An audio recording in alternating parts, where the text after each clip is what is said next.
Olá, tudo bem com você? Eu sou o professor João Cláudio Rufino, dou aula na Faculdade de Teologia e quero já te dar as boas-vindas aqui nesse canal que tem justamente o intuito de levar até você aquilo que realmente o texto bíblico quer ensinar, sem enrolação, direto ao ponto, para que você possa compreender o contexto cultural, histórico, os elementos das línguas originais e ter a compreensão mais clara das coisas, ok? Bom, o texto de hoje ele é bastante interessante, trata-se do texto que está presente em Marcos, capítulo 7, versículos 31 a 37. É o momento em que Jesus cura um surdo gago. Algumas Bíblias vão trazê-lo como mudo, mas há controvérsias nesse sentido e eu vou trazer a explicação para você. Bom, antes da gente entrar de forma mais profunda nesse texto, eu já quero te pedir que coloque aqui embaixo os seus comentários, que você curta esse vídeo, que você compartilhe com o máximo de pessoas possível. Por quê? É muito importante, gente, que esse vídeo chegue para mais pessoas que querem realmente conhecer as Sagradas Escrituras. Conto com vocês, estamos juntos nessa missão, beleza? Bom, faz o seguinte também, isso eu não posso deixar de falar. Se inscreva aqui no canal e assine o sininho para as notificações. Dá uma averiguada, tá bom, na sua inscrição, porque às vezes o YouTube está desligando algumas pessoas. Fique então bastante esperto em relação a isso, beleza? Vamos então, sem mais delongas, mergulhar nas Sagradas Escrituras. Diz assim o texto: saindo de novo do território de Tiro, seguiu em direção do mar da Galileia, passando por Sidônia, atravessando a região da Decápole. Trouxeram-lhe um surdo que gaguejava e rogaram que lhe impusesse as mãos sobre ele. Levando-o a sós para longe da multidão, colocou os dedos nas orelhas dele e com saliva tocou-lhe a língua. Depois, levantando os olhos para o céu, gemeu e disse: Éfata, que quer dizer abra-te. Imediatamente abriram-se-lhe os ouvidos e a língua se desprendeu e falava corretamente. Jesus os proibiu de contar o que acontecera. Quanto mais o proibia, tanto mais eles o proclamavam. Maravilhavam-se sobremaneira, dizendo: Ele tem feito tudo bem. Faz tanto os surdos ouvirem, como os mudos falarem. Bom, gente, nós estamos diante de um cenário bastante interessante dentro da narrativa de Marcos. Nós estamos no capítulo 7 e é muito importante lembrar que esse texto é precedido do texto que fala da cura daquela filha da mulher Ciro-fenícia, daquela mulher pagã. Esse é o texto que eu comentei ontem aqui no canal, tá bom? Então é muito interessante você dar uma olhadinha lá depois desse vídeo aqui. O que está em jogo é que desde o versículo 24 aqui do capítulo 7, Jesus está fazendo uma incursão missionária, proclamando o reino de Deus com palavras e atitudes em territórios pagãos. Então, no texto que antecede o trecho que nós estamos aqui estudando hoje, nós temos Jesus na região de Tiro e Sidônia. Jesus, então, sai dessa região e, conforme o texto fala no versículo 31, saindo de novo do território de Tiro, seguiu em direção do mar da Galileia, passando por Sidônia e atravessando a região da Decápole. Jesus está na Decápole.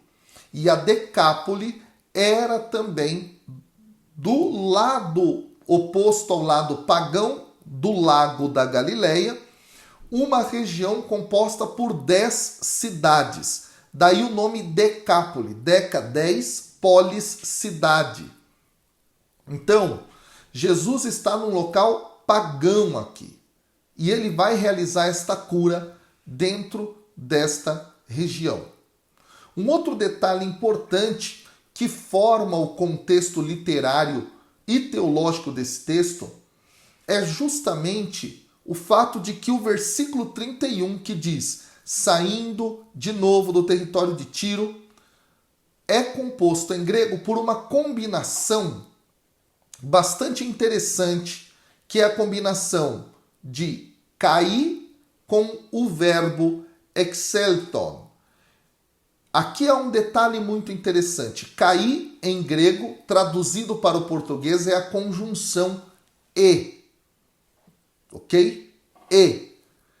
E exelton significa sair. Aqui há um detalhe, então, bastante interessante. Essa combinação, cair exelton, e saindo ou e saiu, poderia ser também a tradução aqui, é utilizada antes, dentro do Evangelho de Marcos, como um sinal que marca transições significativas na missão, na atividade de Jesus. Essa mesma combinação é utilizada no capítulo 1, versículo 45 do Evangelho, tá bom? Um texto bastante interessante, não é? Depois você dá uma olhada lá. E no capítulo 6, versículo 34. Então, é a mesma combinação. Nesse sentido, o autor anuncia ao seu leitor que há um momento importante do texto aqui.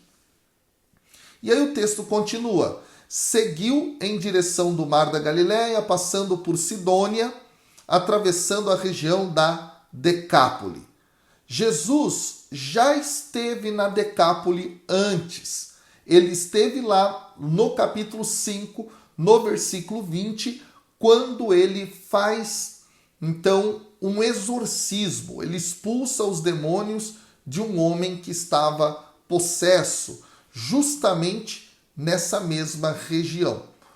E aí, é muito interessante isso, porque Jesus, então, retorna a esta parte de toda a região que era predominantemente habitada por não-judeus. Ok? Esse é, então, o cenário posto. E aí o versículo 32 diz assim, trouxeram-lhe um surdo que gaguejava. Ora, o verbo trazer aqui está naquilo que nós chamamos de presente histórico. E, portanto, isso quer trazer para nós o sinal de que a narrativa agora vai ficar cada vez mais vívida. O autor, quando usa o presente histórico, ele faz uma mudança na perspectiva narrativa, fazendo com que o seu leitor compreenda que agora a coisa está, de algum modo, sendo enfatizada, ok? E aí, então, há um detalhe interessante que é justamente o seguinte.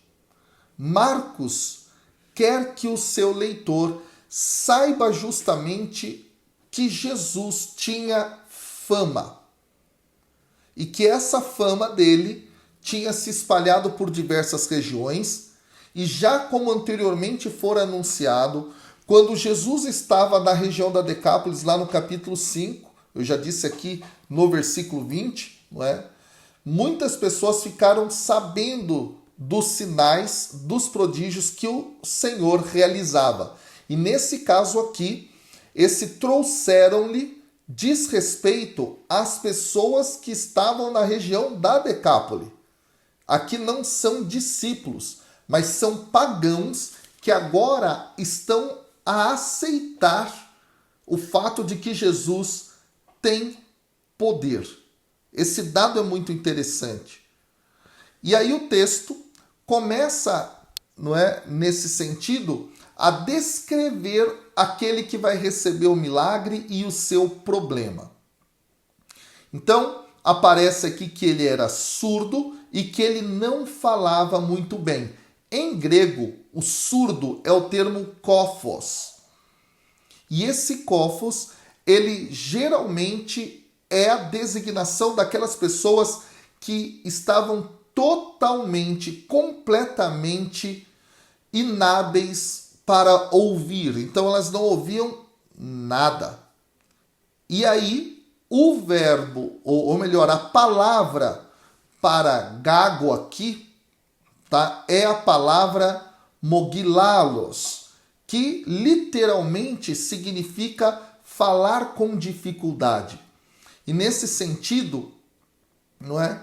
Isto é reconhecido como algo trágico dentro das Sagradas Escrituras. Basta ver aquilo que está no Salmo 38, no versículo 13.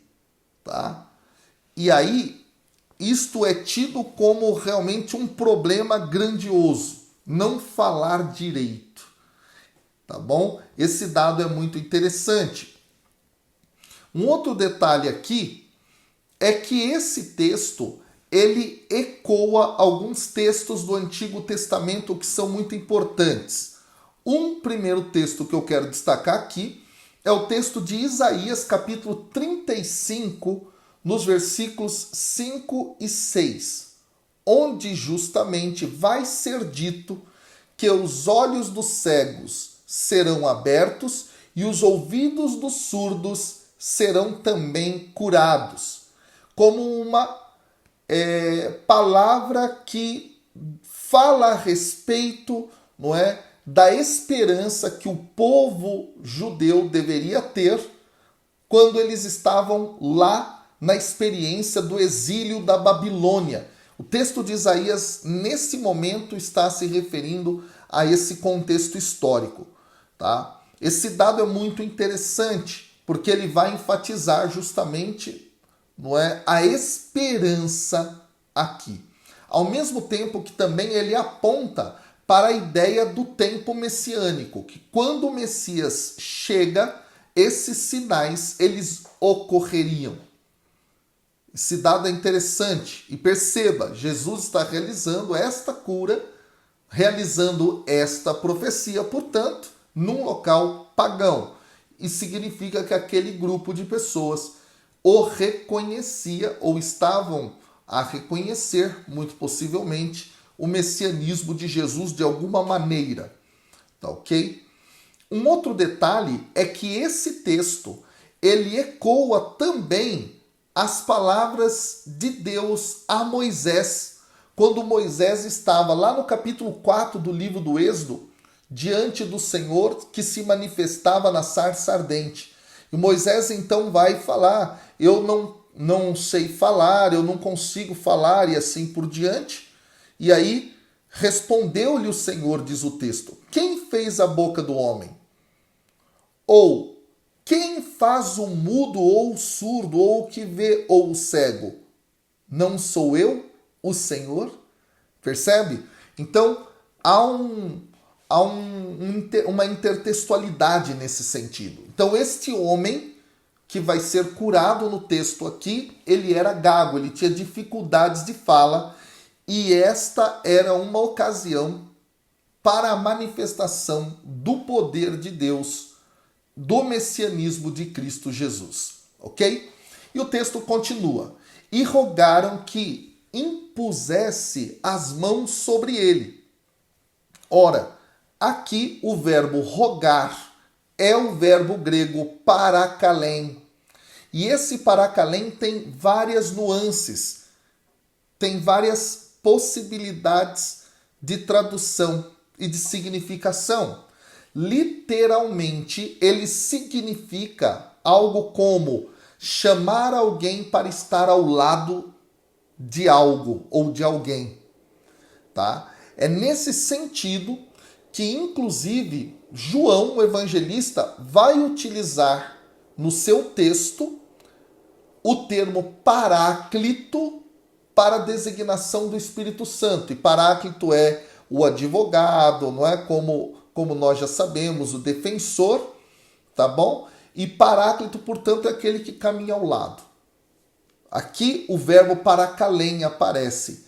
E neste caso, há um dado bastante interessante, que é o fato de que esta forma de construção, ela está muito presente quando os textos falam em Marcos de curas.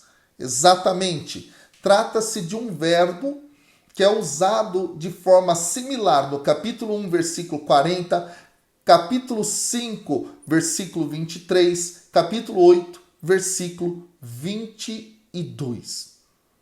Um outro ponto importante é que estes rogavam que o Senhor impusesse as mãos sobre este homem.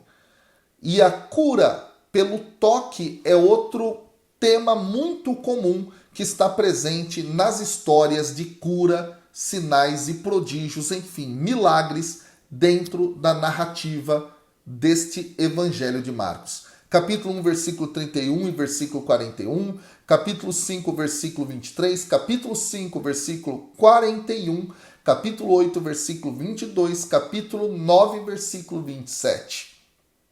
Tá? Então é muito interessante este dado. Agora, a partir do versículo 33, nós temos justamente a declaração do Messias. Tá? E aqui o texto ele vai continuar dessa forma, levando-o a sós para longe da multidão. Aqui o que se destaca é o fato de que há uma duplicação na expressão de que Jesus sai do meio daquele grupo grande de pessoas, levando-o a sós, depois para longe da multidão. Tá? Esse dado é interessante porque ele vai enfatizar justamente que Jesus queria ser reconhecido pela sua mensagem de que ele era o Messias que deveria dar a vida pelos irmãos, pela humanidade, pelas pessoas, e não apenas como alguém que detinha muito poder. Tá bom? Esse dado é muito importante a gente ressaltar. Eu já venho falando disso ao longo da explicação do Evangelho de Marcos aqui para vocês. Esse é o dado que nós conhecemos como o segredo messiânico dentro de Marcos, ok? Então, essas duas expressões vão enfatizar justamente isso. E aí, pessoal, vale a pena também dizer que no grego, este levando a sós, em grego é kat idian. E este kat idian é usado para descrever momentos em que Jesus sai do meio da multidão para ficar com os seus discípulos. Dentro desse texto, isso vai aparecer no capítulo 4, versículo 34, no 6, do 31 a 32, capítulo 9, versículo 2 e versículo 28, e no capítulo 13, versículo 3. Ok?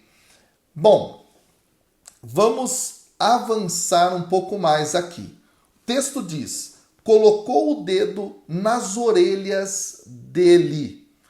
Bom, o que nós destacamos a partir daqui? Nós destacamos que 6 ações de Jesus serão tomadas. A primeira é levá-lo para fora da multidão. O segundo, colocar os dedos na sua orelha. Terceiro, fazer, não é, a saliva, tá bom? Cuspir, não é? E tal. Tocar a sua língua. Fazer um gemido, não é? Aqui no texto grego é bem essa ideia, não é? Fazer um barulho com a boca, tá bom? E depois nós temos também Jesus fazendo o seguinte aqui no texto, para encerrar todo esse processo. ele dá um comando de cura. Tá? Então são essas 6 as ações que serão tomadas. Vamos entender agora a ação de cuspir e fazer, não é, saliva. Vamos lá, vamos entender isso aqui. Tanto no mundo greco-romano quanto no mundo judaico, tá bom? E também em muitos lugares até os dias atuais, a saliva ela é entendida como algo terapêutico, que tem funções terapêuticas. Então a gente vê isso no capítulo 9, versículo 6 do Evangelho de João, ao mesmo tempo que nós temos Plínio escrevendo num livro chamado História Natural sobre isso. Depois, Tácito, também um outro autor muito conhecido da Antiguidade, fala sobre isso no seu livro Histórias. Depois, Suetônio fala a respeito disso, tá bom? Dentro da tradição judaica, nós temos no Talmud, lá no Shabat, na página 108b, também falando a respeito da saliva, que tem funções terapêuticas. Aliás, vale lembrar aqui que Tácito reconta, inclusive, história de milagres, não é, de Vespasiano em Alexandria, não é? Justamente contando a experiência da utilização da saliva. Então, isso era algo dentro da cultura daquela época comum. Para nós hoje parece uma coisa meio absurda, né? Mas para aquela época era algo comum. Se entendia a saliva como um elemento curativo. Depois diz o texto, tocou-lhe a língua. Então Jesus toca a língua do outro com saliva. E nesse sentido nos lembra o gesto da unção. Ok? Então nesse caso é muito interessante este dado aqui. E ele vai nos apontar para essa ideia justamente pelo que nós vamos ver daqui a pouco no texto. Né? A unção da língua do outro. Bom, aí nós temos o versículo 34 que continua assim. Depois, levantando os olhos para o céu. Esse levantar os olhos para o céu é uma expressão que sinaliza a oração. Isso está presente lá no livro dos Salmos, capítulo 123, número 1, no versículo 1. Em Lucas, no capítulo 18, versículo 13. Em João, capítulo 17, versículo 1. Em Atos dos Apóstolos, capítulo 7, versículo 55. Então, Jesus aqui, ele entra em oração. E o texto diz que ele gemeu.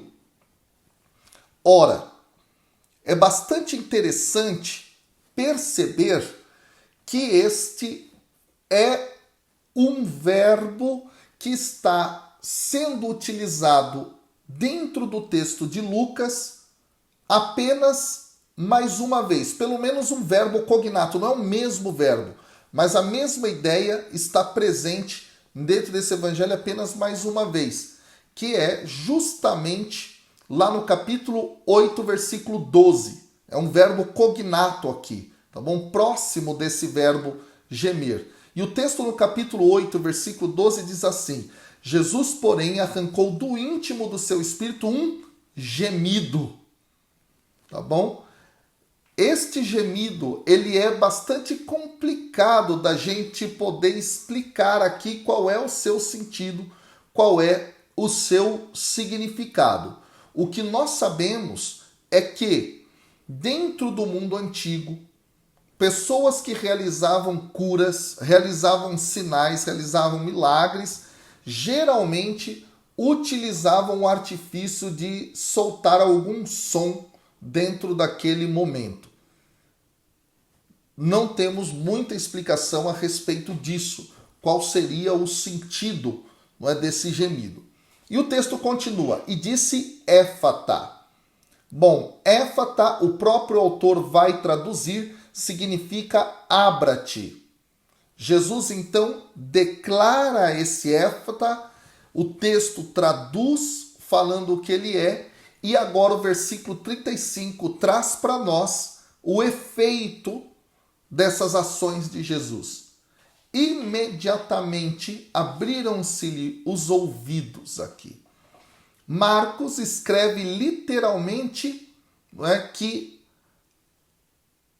os ouvidos foram abertos e, portanto, parece que algo estava tampando-lhes aqui, ok?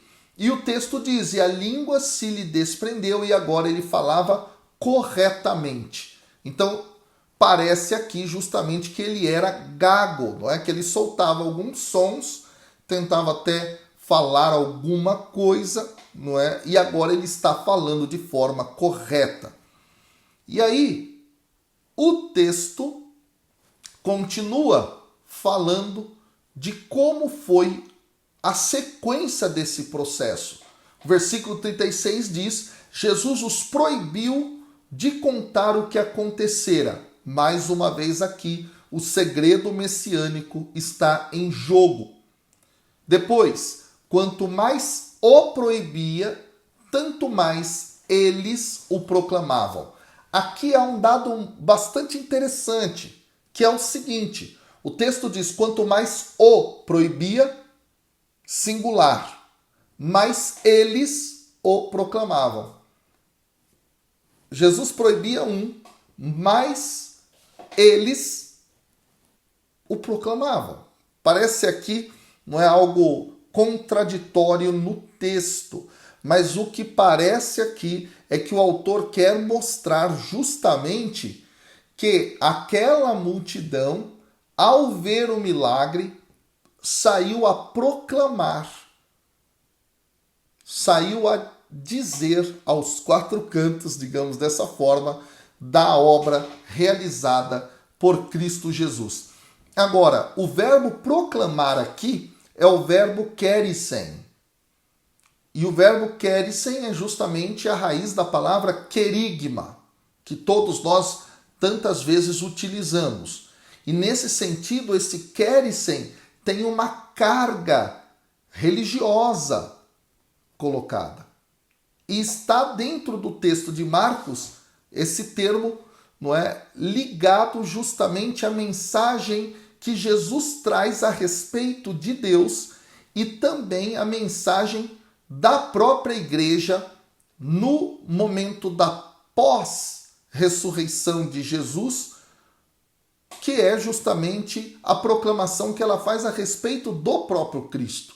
É muito interessante. E em Marcos, esse verbo está ligado a João Batista, no capítulo 1, versículo 4 e no versículo 7, ao próprio Jesus, que é o capítulo 1, versículos 14 e 15, depois 38 a 39, as pessoas que experimentaram o poder, as obras poderosas de Jesus, capítulo 1, versículo 45 até o capítulo 5, versículo 20, depois o capítulo 7, versículo 36, está ligado também aos discípulos do Senhor, capítulo 3, versículo 14, capítulo 6, versículo 12. A própria comunidade que está vivendo a perseguição, capítulo 13 de Marcos, versículo 10, e depois, na ressurreição, né, ligado à comunidade cristã, que proclama o Cristo no capítulo 14, versículo 9. Então, o que está em jogo aqui é muito interessante. Estes pagãos, nunca se esqueça disso, eles passam a serem proclamadores da mensagem de Jesus e das suas obras. Olha que dado interessante este. Eles passam a proclamar, eles passam a dizer e terem as mesmas atitudes dos grandes nomes que eu acabei citando aqui, ou de grandes grupos, não é, importantes dentro da narrativa de Marcos. E aí o versículo 37 termina. Maravilhavam-se sobremaneira, dizendo, ele tem feito tudo bem. Faz tanto os surdos ouvirem como os mudos falarem. Lembra? Já citei aqui a profecia de Isaías no capítulo 35.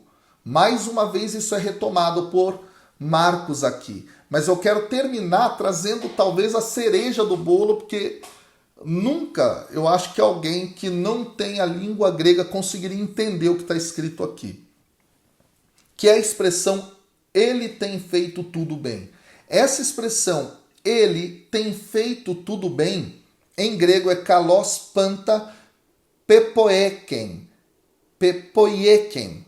E aqui é muito interessante porque é um eco de Gênesis capítulo 1, versículo 31, na tradução grega do Antigo Testamento, que é a Septuaginta, quando diz que Deus viu que tudo era bom.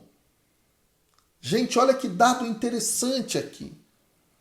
É uma expressão que ecoa justamente o momento da criação. Neste caso aqui, a multidão dos pagãos os pagãos são capazes de se referir à ação de Jesus como uma ação que lembra a criação. Que dado interessante. E é muito importante saber que o tempo messiânico é justamente o tempo da restauração da criação.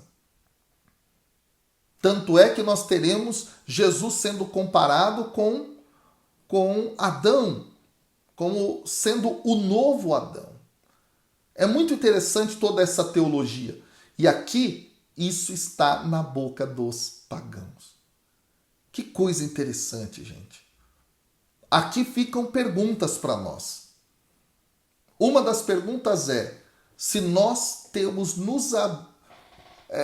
nos colocado justamente em missão, indo para outros povos, outras nações. Depois, se nós, diante do que experimentamos em Deus e com Deus, temos realmente proclamado, pregado o Evangelho como essa multidão que aqui estava. E por último, será que nós reconhecemos nas obras de Jesus, nas obras de ontem e de hoje, o fato de que ele está restaurando a criação? Pensa nisso. Deus te abençoe. Até amanhã, com a graça de Deus. Valeu!